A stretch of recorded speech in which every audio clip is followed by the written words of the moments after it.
చూస్ country delight, live better. ఇప్పుడే country delight app ని download చేసుకోండి. ముఖ్యమంత్రి చంద్రబాబు నాయుడు గారికి, గౌరవ ఎమ్మెల్యే పల్లె సింధూరారెడ్డి గారికి, గౌరవ member of parliament BK Parthasarathi గారికి, కలెక్టర్ చేతన్ గారికి, ఎడ్యుకేషన్ సెక్రటరీ కూన శశిధర్ గారికి, కమిషనర్ స్కూల్ ఎడ్యుకేషన్ విజయరామరాజు గారికి, board of intermediate commissioner Kritika Shukla గారికి, ఎస్పీడీ సర్వశిక్ష అభియాన్ శ్రీనివాస్ గారికి, ఈ సమావేశానికి పెద్ద ఎత్తున వచ్చిన తల్లిదండ్రులకి, విద్యార్థులందరికీ పేరు పేరున నా హృదయపూర్వక నమస్కారాలు. The end of wisdom is freedom. The end of culture is perfection. The end of knowledge is love. The end of education is character. ఇది చెప్పింది భగవాన్ శ్రీ సత్యసాయి బాబా గారు. గురు పూర్ణిమ రోజులు నాడు భగవాన్ శ్రీ సత్యసాయి జిల్లాలో జరుగుతున్న ఈ మెగా పేరెంట్ టీచర్ కార్యక్రమాల్లో పాల్గొనడం నా అదృష్టంగా నేను భావిస్తున్నా. జిల్లానే కాదు, మన గ్రామానికి ఒక ప్రత్యేకత ఉంది.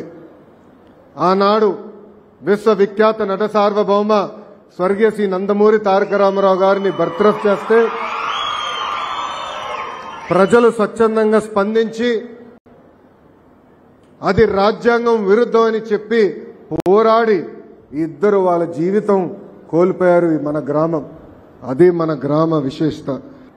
నేను చదువుకునే రోజుల్లో కూడా పేరెంట్ టీచర్ మీటింగ్ జరిగేది. ఆ మీటింగ్కి నా నాన్నగారు ఏనాడు రాలేదు, మా తల్లి వచ్చేది. ఇప్పుడు కూడా నాకు ఒక అబ్బాయి ఉన్నాడు, దేవాంశ్. అతని పేరెంట్ టీచర్ మీటింగ్ కూడా నేను వెళ్ళలేకపోతున్నా, బ్రహ్మని వెళ్తుంది. కానీ మీ పిల్లల పేరెంట్ టీచర్ మీటింగ్కి గౌరవ ఆంధ్ర రాష్ట్ర ముఖ్యమంత్రి వరులు శ్రీ నారా చంద్రబాబు నాయుడు గారు హాజరవుతారు. గురు బ్రహ్మ గురు విష్ణు గురుదేవో మహేశ్వర, గురు సాక్షాత్ పరబ్రహ్మ తస్మై శ్రీ గురువే నమః. అంటే ప్రతి విజయం వెనకాల గురువు ఉంటారు. బ్లాక్ బోర్డ్ మీద చాక్ పీస్తో అక్షరాలు రాసిన ఛాంపియన్స్ మన గురువులు. క్లాస్ రూమ్లో చదువుతో పాటు జీవిత పాఠాలు చెప్పేది మన గురువు. స్టూడెంట్ ర్యాంకులు కొడితే ఆనందపడేది మన గురువు. స్టూడెంట్కి ఉద్యోగాలు వస్తే గర్వంగా చెప్పేది మన గురువు. అందుకే మనం ఎంత ఎదిగినా, ఎంత పైకెళ్ళినా మన గురువుని, ప్రత్యేకంగా మన పాఠశాలని మనం జీవితాంతం గుర్తుపెట్టుకోవాల్సిన అవసరం ఉంది. మాతృదేవో భవ. అమ్మ అంటే 2 అక్షరాలు కాదు, కనిపించే దేవత. తన జీవితం మన కోసం త్యాగం చేసేది మన అమ్మ. మన భవిష్యత్తు కోసం అహర్నిశలు కష్టపడేది మన అమ్మ. మనకి నడక నేర్పేది అమ్మ, మనకి బాధ్యత కూడా నేర్పేది అమ్మ. అందుకే గౌరవ ముఖ్యమంత్రి గారు తల్లికి వందనమని ఆనాడు చెప్పినప్పుడు కేవలం డబ్బులు ఇస్తాం కాదు, తల్లి పట్ల గౌరవం పెరగాలి. ఎప్పుడో తల్లికి అండగా నిలబడాలి. నేను పాదయాత్రలో ఎప్పుడు చెప్పేవాడిని, అమ్మని జాగ్రత్తగా చూసుకొని నాన్న ఏడ్పించమని. అమ్మని మన గుండెల్లో పెట్టుకుని కాపాడాల్సిన బాధ్యత ఇక్కడున్న మనందరిపైన ఉంది. గౌరవ ముఖ్యమంత్రి గారు నన్ను విద్యాశాఖ మంత్రి చేసినప్పుడు నాకు ఒకటే చెప్పారు, ప్రైవేట్ పాఠశాలలకి ధీటుగా ప్రభుత్వ విద్యని తీర్చిదిద్దామని నేను చెప్పారు. అందుకే మీరు చూస్తే ఎప్పుడు లేని విధంగా ఈరోజు అద్భుతమైన యూనిఫామ్లు మీకు అందజేశాం, పుస్తకాలు ఇచ్చాం.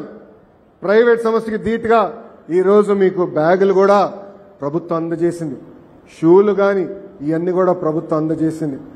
ఇక్కడున్న తల్లిదండ్రులు ఒక్కసారి ఆలోచించమని కోరుతున్నా. గతంలో యూనిఫామ్లు ఇచ్చారు, నాణ్యత ఉండేది కాదు. ఈరోజు మేము ఇచ్చిన యూనిఫామ్ అన్ని స్టడీ చేసి, కొంచెం బయట ఎండగా ఉన్నా కూడా పిల్లలకి ఇబ్బంది ఉండకూడదు, ఎక్కువ చౌంట పట్టకూడదని అద్భుతమైన ఫ్యాబ్రిక్ కూడా తెస్తాం జరిగింది. ఇంతేకాకుండా ప్రభుత్వ పాఠశాల అద్భుతమైన ఉపాధ్యాయులు ఉన్నారు. ప్రైవేట్ పాఠశాల కన్నా మెరుగైన క్వాలిఫికేషన్ ఉన్న ఉపాధ్యాయులు ప్రభుత్వ పాఠశాలలో ఈరోజు ఉండటం జరిగింది. మనందరం చూస్తున్నాం, బయట ఉన్న పాఠశాలలో బాయిలర్ కోడ్లాగా రూమ్లో కట్టేస్తారు. కానీ ప్రభుత్వ పాఠశాలలో ఈరోజు మీరు చూస్తే ఆటలు పాటలు యోగా కూడా నేర్పించాలనే నిర్ణయం మన ప్రభుత్వం తీసుకుంది. ఎప్పుడు లేని విధంగా 10th ఇంటర్లో కూడా ప్రభుత్వ పాఠశాలలో అద్భుతమైన రిజల్ట్స్ వస్తున్నాయి. మొన్నే షైనింగ్ స్టార్స్ అనే కార్యక్రమం ద్వారా నిరుపేద కుటుంబాలకు చెందిన పిల్లలకి మన ప్రభుత్వం ఆర్థిక సహాయమే కాదు వాళ్ళని గుర్తిస్తాం కూడా జరిగింది. నేను విద్యాశాఖ మంత్రి అయిన తర్వాత ఒకే ఒక నిర్ణయం తీసుకున్నా. ప్రభుత్వ పాఠశాలలో రాజకీయాలు ఉండవు, కేవలం పాఠాలే చెప్పాలి, లెర్నింగ్ అవుట్కమ్స్ పైన ఎక్కువ శ్రద్ధ పెట్టాలని చెప్పాను.